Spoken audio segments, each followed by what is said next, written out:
passei a minha infância nos Estados Unidos, morando com meus pais. Mas eles me enviavam ao Brasil durante as minhas férias escolares nos Estados Unidos para ficar com meu avô, Otávio Mangabeira. E foi nessas ocasiões que andei ao lado dele no desfile de 2 de julho. Era como uma encarnação do que eu vinha compreender como o atributo mais importante do Brasil: sua vitalidade. A vida é o bem supremo. Uma vitalidade assombrosa, anárquica e quase cega, que me fascinou desde os primeiros anos. Por isso o Brasil foi para mim uma paixão incessante. Aí vem a tarefa: o que fazer com essa vitalidade? Ela é suprimida no Brasil, ela é esquartejada, ela é cerceada, ela é subvertida pela maneira pela qual organizamos o país, pela maneira com que nós nos educamos nas escolas. É como se toda a nossa vida nacional fosse uma conspiração contra nós mesmos. Esse paradoxo está no fundo do meu fascínio pelo engajamento político no Brasil. Você acha que essa questão é particularmente brasileira? É a variante brasileira de um problema universal. Qual é a relação entre a grandeza e o amor? No Ocidente, a grandeza pagã e o amor cristão. Nós temos agora no Brasil 2 formas predominantes de consciência. Há a consciência de nossa cultura tradicional, que venera tanto a pujança como a ternura. Ver a pujança casada com a ternura é o sonho brasileiro. Mas este casamento da pujança com a ternura sempre foi para nós uma fantasia. A pujança se manifestava no escapismo, nos sonhos, não na realidade cotidiana de cada brasileiro. E a ternura virou o sentimento, o açúcar, com que dourávamos as realidades duras da vida do dia a dia no Brasil. Portanto, aquele aspecto da cultura brasileira de calor era como se fosse uma mentira negada pela realidade do país. Agora nós temos uma outra forma de consciência no país, liberal e protestante, abraçada pelos emergentes e pelos evangélicos, que valoriza a autoconstrução, a responsabilidade pessoal, a autonomia. Mas é uma cultura fria, é uma cultura de desencanto. Será que temos que escolher entre o calor mentiroso e esse desencanto frio? Mas não é também um modo brasileiro de enfrentar questões particularmente americanas, no sentido de o continente descoberto pelas grandes navegações e onde se implantou a escravização de negros trazidos da África. Nós temos um drama, nós americanos todos, temos um drama particular por causa disso. Além de termos começado, países que falam espanhol, português e inglês e francês, pela chegada de europeus que dizimaram Sim. culturas aborígenes, né, culturas locais. Os Estados Unidos e o Brasil são países muito semelhantes. Eu acho também. São inúmeros aspectos. São dois países de dimensão quase igual, no norte e no sul, com a mesma base de colonização europeia, escravidão africana e destruição dos indígenas. São as duas sociedades mais desiguais de seus respectivos tipos. Os Estados Unidos, o mais desigual dos países ricos, o Brasil, dos grandes países em desenvolvimento. E, paradoxalmente, em meio a essas desigualdades e exclusões tremendas, a maioria das pessoas comuns continua a acreditar nesses dois países que tudo é possível. Há a religião do novo, intimamente ligado ao valor da vitalidade. A solução é o futuro. O conserto dos crimes do passado são as alternativas do futuro. Nós temos agora no Brasil, Caetano, uma tarefa pela frente: reorientar o rumo do nosso desenvolvimento. Se não fizermos isso, vamos ter que continuar a escolher entre a exuberância mentirosa e a frieza do desencanto. Vou exemplificar em dois campos, na economia e na educação.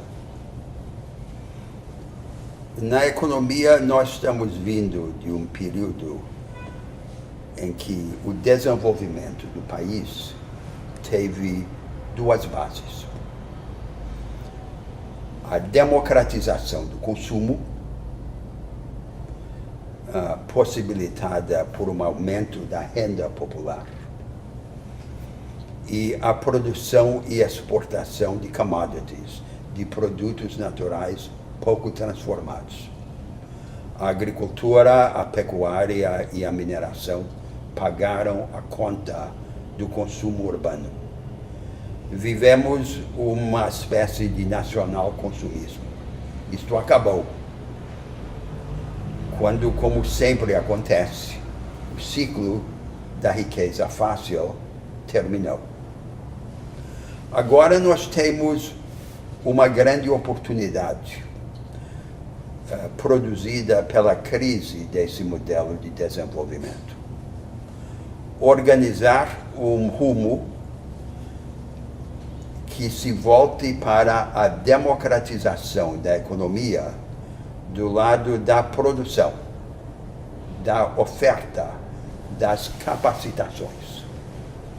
Não apenas do lado da demanda e do consumo. A grande diferença entre democratizar a economia do lado da demanda e democratizá-la do lado da produção ou da oferta é que a democratização da demanda se pode fazer só com dinheiro, enquanto que a democratização da oferta exige inovação, inovação estrutural, inovação nas instituições. Significa resgatar da informalidade e da precarização a maioria da nossa força de trabalho. E significa transformar a relação entre o sistema financeiro e a produção, para que as finanças, em vez de serem o mau senhor, virem um bom servo. Portanto, um produtivismo includente. Essa é uma grande tarefa que começaria a dar realidade àquele sonho brasileiro de casar a pujança com a ternura, de pôr cada brasileiro de pé. Agora vou dar um segundo exemplo, a educação. A maneira tradicional de aprender e ensinar no Brasil é o enciclopedismo raso e dogmático. É como se o objetivo do nosso ensino fosse transformar crianças brasileiras do século XXI em crianças francesas do século XIX. Nós precisamos de uma educação radicalmente diferente, analítica, capacitadora e dialética.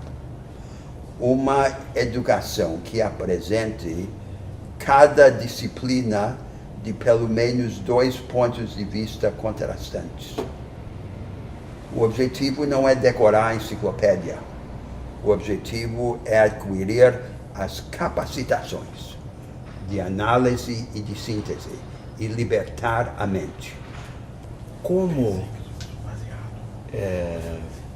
agir diante da renitente resistência, seja do lugar que o financismo ganhou no mundo, seja da quase desesperada, perigosamente desesperada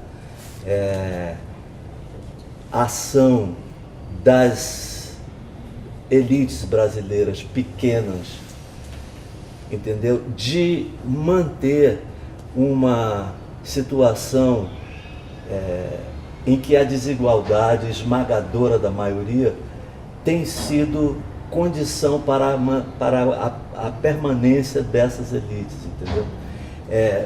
Então são 2 níveis do problema, um nível que é universal, que é uma autoridade do financismo sobre as outras áreas da economia e uma situação peculiar do Brasil, sobre quem foi dito que a escravidão permanecerá como a característica nacional, né, por muito tempo. Então, como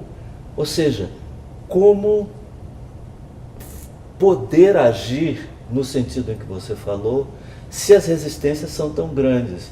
Então, há 2 medidas preliminares que podem ampliar radicalmente o espaço do possível no Brasil. Primeiro, na economia. Nós temos que refinanciar o Estado brasileiro. Nós temos que aceitar o imperativo do realismo fiscal, é verdade. Mas não é para ganhar a confiança dos mercados financeiros. É pela razão oposta. É para não depender da confiança financeira. É para dar ao Estado brasileiro a condição prática de liderar um projeto rebelde de desenvolvimento nacional. Impõe sacrifício ao país. E o sacrifício só será legitimado e, portanto, viável se vier no bojo de um projeto de democratização das oportunidades e das capacitações. A segunda grande condicionante dessas alternativas é que nós tenhamos no centro do Estado brasileiro um projeto forte, uma vontade forte e clara. É muito comum pensar que precisamos primeiro consertar a política e construir partidos fortes para podermos ter um projeto forte. Não acontece assim na experiência histórica. Nenhum país reforma a sua política para só depois decidir o que fazer com ela. A reforma da política acontece no meio de um caminho para reorientar o rumo econômico e social do país. E na experiência histórica do Brasil, os partidos fortes foram a consequência e não a causa dos projetos fortes. A última vez que tivemos um regime partidário forte foi na República de 46, quando Getúlio Vargas se reinventou, teve um projeto forte, e o regime partidário se organizou polarizado em torno do projeto dele. Agora, nós temos um grande aliado. O aliado é o país. O povo brasileiro está naquela situação que meu amigo e aliado Leonel Brizola descrevia como costeando o alambrado, buscando uma saída na cerca. O agente não precisa ser inventado. O agente já existe. A base social concreta para essa alternativa. Nós podemos concebê-la de 3 formas equivalentes. Em primeiro lugar, são os emergentes, de uma forma geral. A pequena burguesia empreendedora, nova classe média mestiça, morena, que vem de baixo. Os trabalhadores ainda pobres, que já assimilaram a cultura da autoajuda e da iniciativa. E a massa pobre atrás, que quer seguir o exemplo dessa vanguarda de emergência. Em segundo lugar, o agente é a aliança potencial majoritária dos interesses da produção e do trabalho, contra os interesses do rentismo financeiro. E em terceiro lugar, o agente é o Brasil profundo, o Brasil das regiões, a Amazônia, o Nordeste, o Centro-Oeste e o Sul, que não estão esperando ser salvos por Brasília. Estão já se organizando, estão buscando salvar-se por si mesmas. O país está à espera de uma alternativa. O país está pronto. O povo brasileiro não quer ser abordado apenas como uma massa passiva de clientes e beneficiários a serem cooptados. O povo brasileiro quer ser abordado como agentes, inovadores, construtores, respeitado na sua capacidade de ação. Este é o objetivo do produtivismo includente e da educação capacitadora, que seriam o início do nosso salvamento nacional.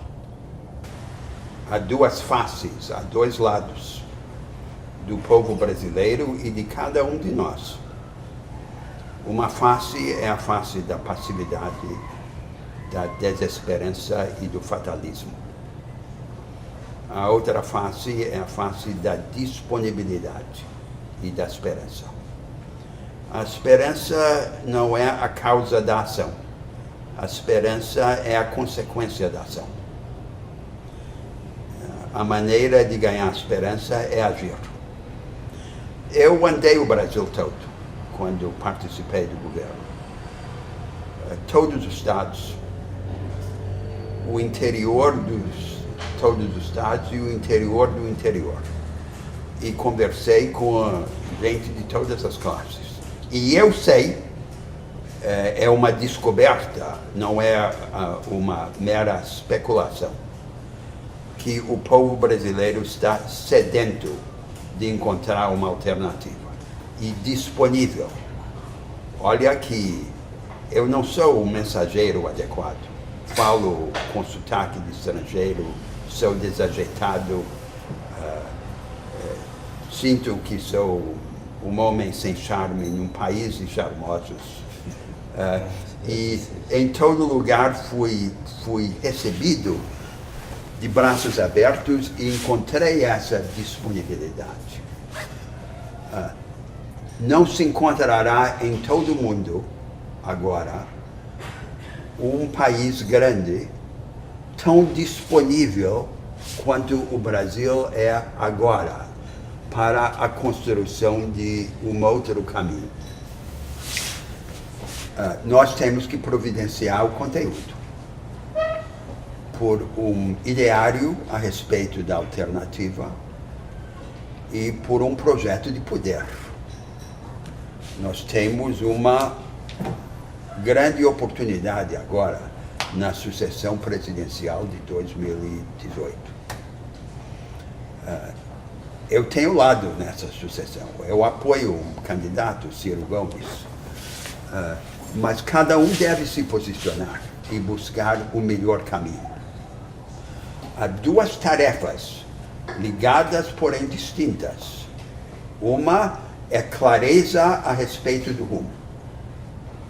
E a outra é a tradução desse rumo num caminho político. Vamos lá, o Brasil está pronto. É um grande momento na história do país. O Brasil é um caldeirão que fervilha de energia humana desperdiçada.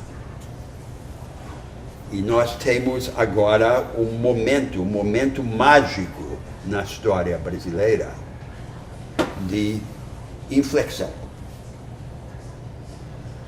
Há dois caminhos que o país poderá seguir a partir desse momento. Um caminho é o caminho do colonialismo mental. Aceitar apenas o exemplo dos países ricos do Atlântico Norte, surfar na onda das forças dominantes na economia mundial e buscar o nosso lugar subalterno e obediente, seguindo as instruções que vêm de fora.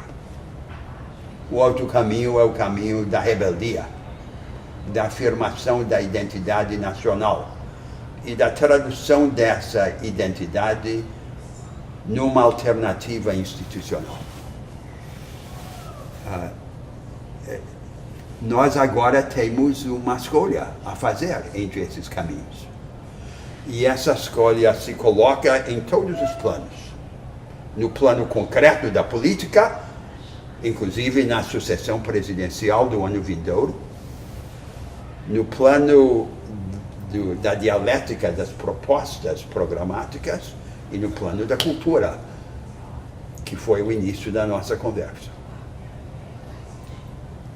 Eu também eleitoralmente estou com o Ciro, por causa de medir todas as questões que há, por causa também de coisas que eu ouvi ditas por você, mas por causa de conhecê-lo desde que ele era prefeito de Fortaleza, antes de você conhecê-lo, e ele me pareceu um quadro político que teria grande importância no futuro da política brasileira. E de fato teve, e tem e poderá ter maior ainda. Agora, a minha questão é que eleitoralmente ele ainda aparece como muito fraco por duas razões. Uma, que figuras que reafirmariam um populismo que precisa da manutenção da passividade da maioria da população e da ilusão de que o governo é que toma conta de todas as pessoas e que resolve as coisas. E por outro lado, por causa de a imprensa não apenas querer confirmar, repetir esse retrato do Brasil, como deseja ou é levada a defender os privilégios já estabelecidos. Então a grande imprensa, de uma certa forma, boicota Ciro. Eu faço questão de repetir que o meu candidato é Ciro, quase como uma teimosia, uma birra contra essa atitude da imprensa também. Nós temos que encontrar uma maneira de furar o bloqueio do debate nacional. É um quarto escuro, as luzes estão apagadas. É muito difícil no Brasil exercer esse proselitismo doutrinário, esse debate sobre a alternativa nacional. Os instrumentos que nós temos à mão são os instrumentos do século XIX. Rui Barbosa falando a plateias ilustradas. Como é que nós vamos conseguir ganhar escala e abordar o povo brasileiro. Não está claro como fazer isso, mas, insisto, do outro lado está lá o povo brasileiro costeando o alambrado, buscando a saída. Quando houver uma sacudidela em cima, esta vida suprimida vai aflorar. Isso é uma grande notícia, uma boa notícia que você traz, tendo estado em tantos lugares do Brasil, quando foi ministro e também quando colaborou com governos do norte, da região norte do país, com o governo da região norte do país. Isso é uma grande notícia porque dá esperança de que possa realmente encontrar uma saída no alambrado, mas eu pergunto, que papel tem na sua cabeça o fato de o Brasil ser uma excepcionalidade na América Latina? Porque ele é o único país que fala português. Isso faz uma grande diferença. Eu vou lhe contar uma história que é uma resposta indireta às suas reflexões. Sabe que eu há muitos anos ensino na Universidade de Harvard, nos Estados Unidos. E nós recebemos lá, durante décadas, estudantes brasileiros de classe média, muito inteligentes, que vão fazer doutorado de economia em Harvard, em MIT, nas outras escolas liderantes de economia nos Estados Unidos. Eles muitas vezes chegam lá com o objetivo de escrever uma tese que desafie o pensamento econômico dominante, crítica à teoria econômica dominante. E não conseguem. Não é que os professores os impeçam de fazer, é que os professores não sabem como ajudá-los neste propósito. Mas eles não foram formados para poder reconstruir essas ideias. Aí eles acabam se rendendo a uma tarefa menor, que é adaptar as ideias econômicas dominantes a algum aspecto da realidade brasileira. E vão escrever, por exemplo, a respeito da hiperinflação brasileira, em vez de escrever a tese que pretendiam escrever. Tem uma experiência de malogro pessoal, intelectual e moral. E pensam assim: já que eu não vou conseguir ser o pensador que eu pretendia ser, pelo menos eu não vou ser pobre. Eu vou voltar ao Brasil e ter uma carreira no Banco Central, e dali eu vou passar para a banca privada e eu vou ser rico, porque a classe média no Brasil é precária. Rousseau escreve em Emile: já que não conseguiram ser homens, decidiram ser ricos. E assim são eles. São essas pessoas que conduziram durante anos as nossas políticas de Estado. Como você falou em direito, e você é uma autoridade em direito, que é o seu assunto como professor e como acadêmico, e também em inovações com relação ao pensamento sobre o direito. Como o senhor vê, eu agora senti, pela primeira vez eu chamei de o senhor, porque sentia o peso da sua importância como professor, que eu reconheço sempre, mas como eu sou mais velho do que você, eu chamo de você e não de professor e o senhor.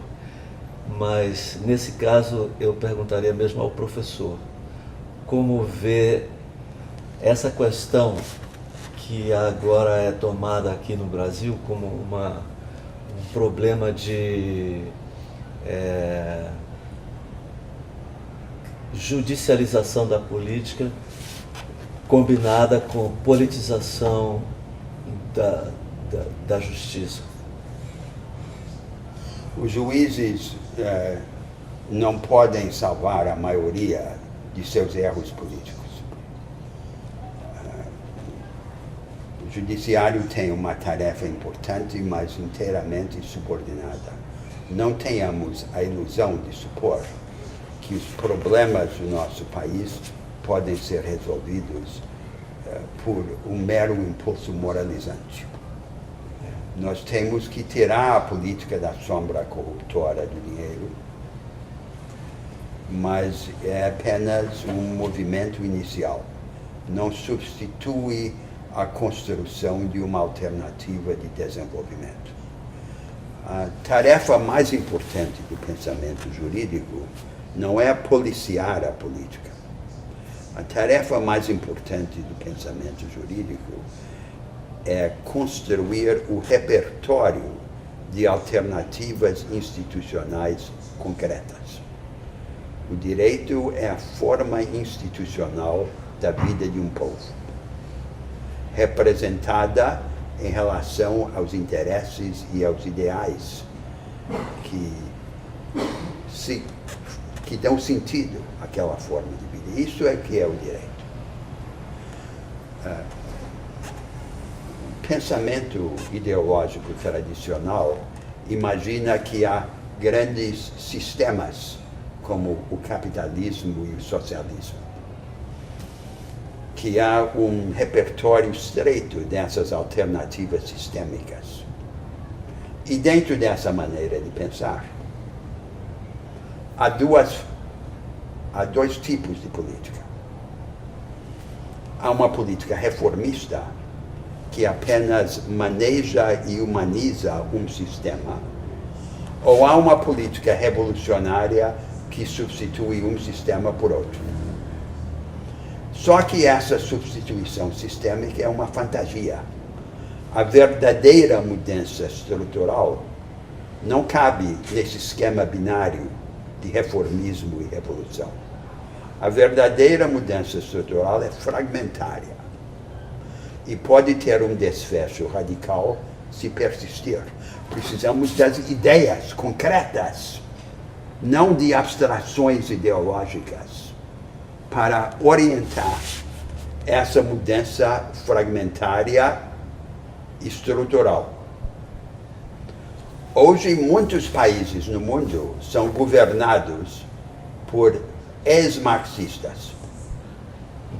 Eles pensam a transformação revolucionária seria a substituição de um sistema por outro.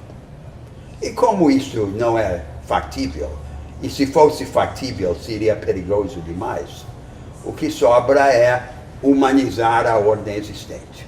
Então, a ideia da revolução virou um álibi para o oposto dessa ideia.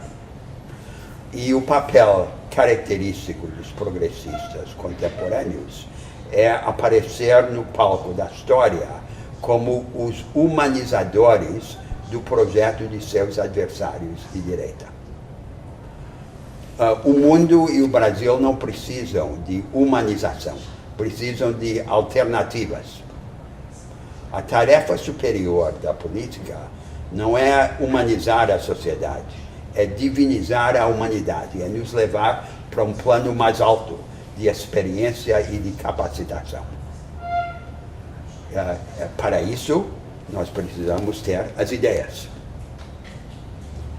São as ideias que são as ideias, a imaginação institucional é a aliada indispensável daquela vitalidade brasileira. Quando você falou mais cedo nos grupos de pessoas empreendedoras, que é uma gente mestiça e morena, ficou ali como natural uma caracterização do brasileiro como mestiço e moreno. O que para mim me faz muito bem, porque eu sou mestiço e moreno, sou filho de um mulato, com uma mulher que parecia uma indiana. enfim. Agora, Caetano, a mestiçagem é apenas uma variante de algo mais geral. O mais geral é o sincretismo. Isso sim, que é a característica geral do Brasil. Isso a também. mestiçagem, às vezes sim, às vezes não, mas o sincretismo sempre. Sim, A mistura de tudo com tudo. Isso para mim é o essencial, foi o que me animou a fazer coisas que eu fiz, que se tornaram públicas, foi um sentimento profundo da força do sincretismo, enfim. Mas a minha pergunta era sobre, está ligada até à questão eleitoral também, porque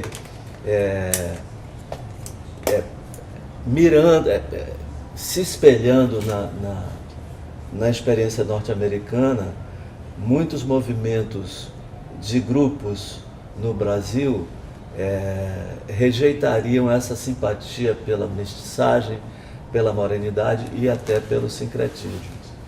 E isso tem até efeitos eleitorais que podem ser complicados.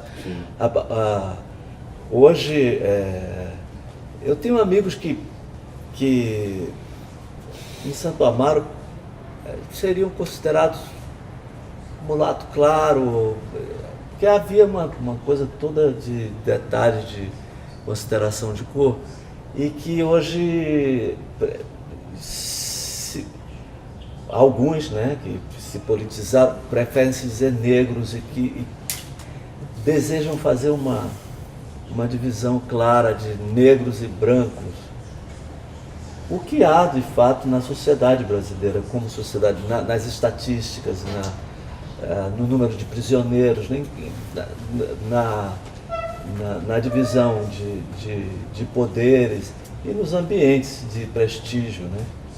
Que são predominantemente brancos, o que quer que isso seja fisicamente, mas que resulte assim para dentro da perspectiva de um brasileiro, né?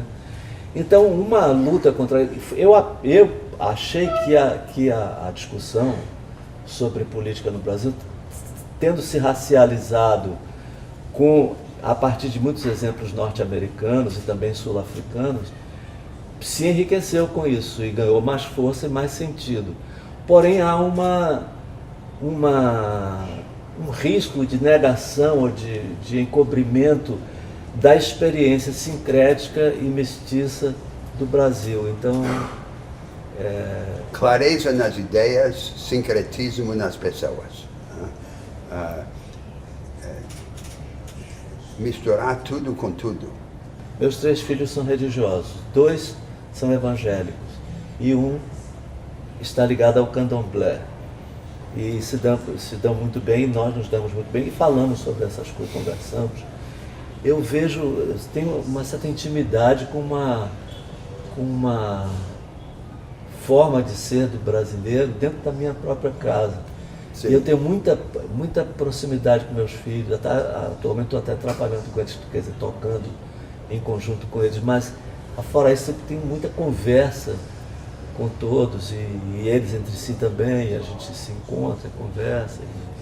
Caetano, voltemos ao início da nossa conversa, porque esse tema que você levanta está ligado ao que conversamos no começo. Há 2 formas predominantes de consciência no Brasil. Há, de um lado, a fórmula tradicional da vida social no Brasil, que é a mistura de troca, poder e sentimento nas mesmas relações. A sentimentalização das trocas desiguais é a fórmula da vida social tradicional no Brasil.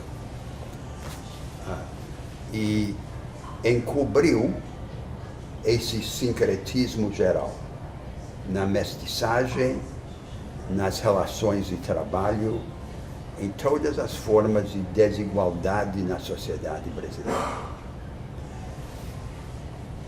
E ficou aquele sonho de pujança, de exuberância, como uma fantasia, um véu encobrindo a realidade dura dessa fórmula social. Essa é uma fórmula, é uma variante da consciência do Brasil. A outra variante agora é a privatização do sublime. É a ideia de que o que é mais quente, o que é mais caloroso, tem que ficar dentro de cada um. Na religião pessoal, na arte vivida em privado e na aventura das ideias. A vida coletiva, de acordo com essa visão, tem que ser uma vida fria e distante. E descrita como Schopenhauer descreveu a relação entre os porcos-espinhos, que na noite fria se aproximam para se esquentarem e aí espetam uns aos outros. E depois se distanciam para não se espetarem. E vêm e voltam até encontrar uma meia distância. E é essa meia distância da cultura supostamente moderna e desencantada. Nós não devemos escolher entre essas duas formas de consciência. Nós não devemos aceitar o destino daqueles porcos-espinhos como a única alternativa à fórmula escravizadora e mentirosa da sentimentalização das trocas desiguais. Nós devemos encontrar uma forma de viver o sincretismo, o calor, o sonho do casamento, da pujança e da ternura como uma realidade, não como um escape. Mas para isso, nós precisamos transformar o país e transformar-nos a nós mesmos. Esse foi o objeto dessa nossa conversa. Foi a relação entre o que pode parecer uma aspiração profética que não comunga com a realidade e os dilemas concretos que enfrentamos agora na história brasileira. Eu estou sustentando a tese de que a profecia é mais poderosa do que a memória e é aliada da democracia sob a luz da imaginação. Muito bem, muito obrigado. E um dia eu quero voltar a conversar com você, mas especificamente sobre democracia. Muito bem. Muito obrigado.